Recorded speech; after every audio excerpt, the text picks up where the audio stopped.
So the thing that Trey Parker and Matt Stone were so successful about when it came to South Park joining the Panderverse is that they really reached a lot of people that may have been very uninformed or had no knowledge about Kathleen Kennedy and her impact over at Disney and LUCASFILM for brands like Star Wars, Indiana Jones, and even how she had a role, by the way, in the Marvel Cinematic Universe. We all can't forget about the fact that she's a very close friend to Kevin Feige and really actually had a big hand in encouraging him to kind of go down a specific downward spiral that Star Wars went down with.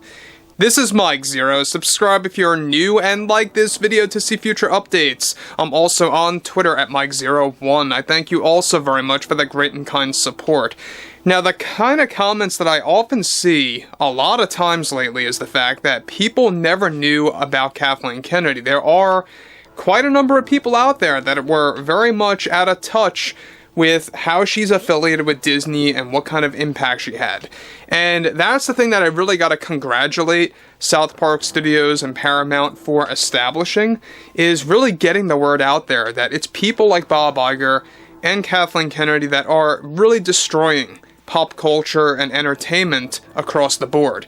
Now, looking at what Kathleen Kennedy's been up to behind the scenes, we know that there's been a lot of back and forth exchanges between Paramount, South Park Studios, and Lucasfilm/Disney as a whole in their desperate attempt to halt any further parody and usage of parody of Bob Iger, Kathy Kennedy, and anyone or anything associated with Disney, basically. So what's interesting about all of this has a lot to do with Kathleen Kennedy's overall reaction to all of this. Now, with both Trey Parker and Matt Stone doubling down on their plans with South Park mocking Disney, one major development has to do with a meeting that took place between Paramount, South Park Studios, and Lucasfilm.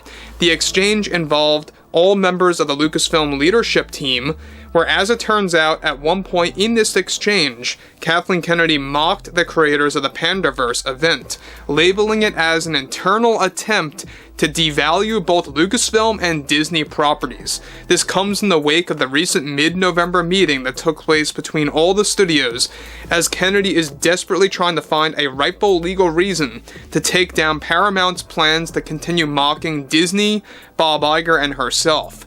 Now, the recent meeting was remote in nature, where Kennedy reportedly labeled the creators of South Park, Trey and Matt, as those gaslighting an already unstable fandom, full of a loud minority creating issues for the silent majority that she views as supportive of Disney's usage of Star Wars and Indiana Jones.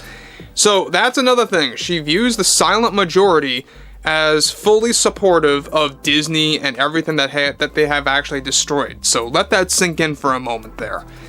Now, even in a recent interview that Kathleen Kennedy gave for the Acolyte series, which by the way is being led by Leslie Headland, she went on to deliver the following.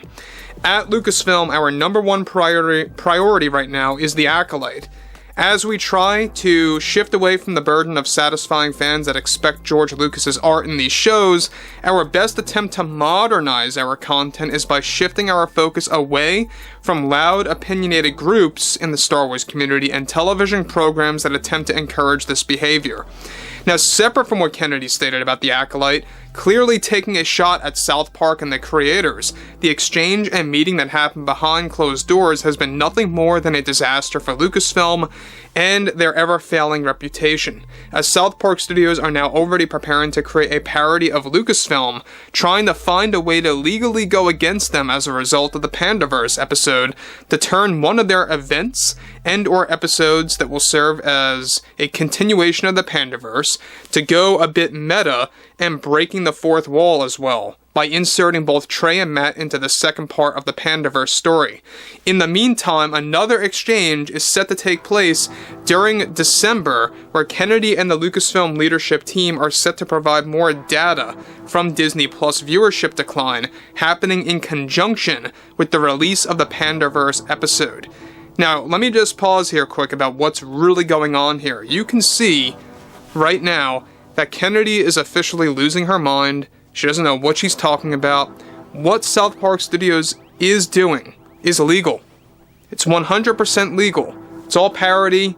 Everything is on point.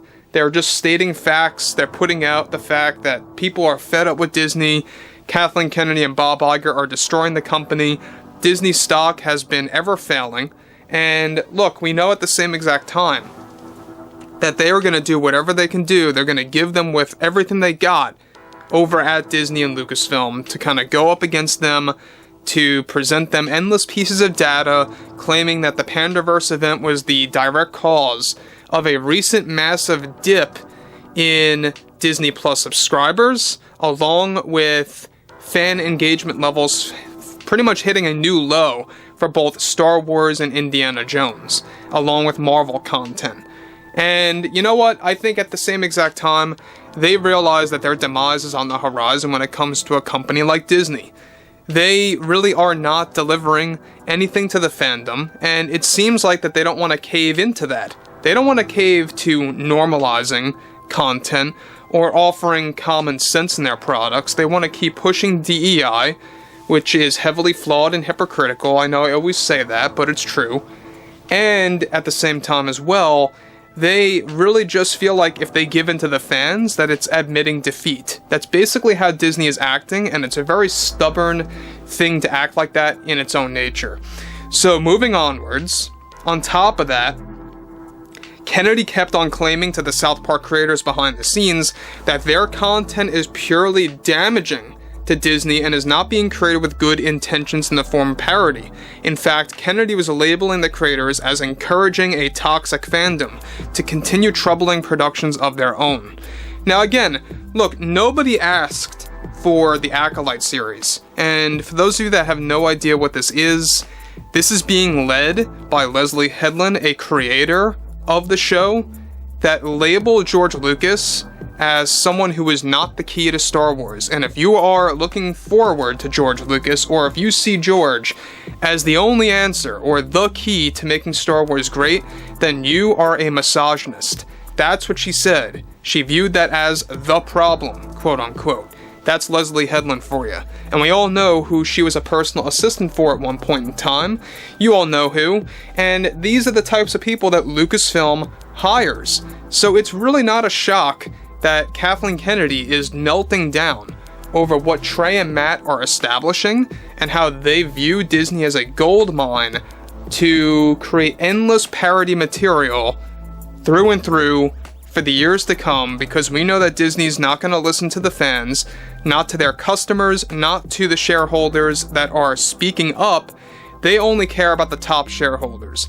State Street, Vanguard, BlackRock, and they all fully support the DEI nonsense going into these products. So anyway, guys, drop a comment below. I would love to hear what you all have to say about this ongoing drama between those at Lucasfilm who really have no clue what they're doing and absolutely no idea, the ramifications that they are creating at the same exact time and the consequences that lie ahead.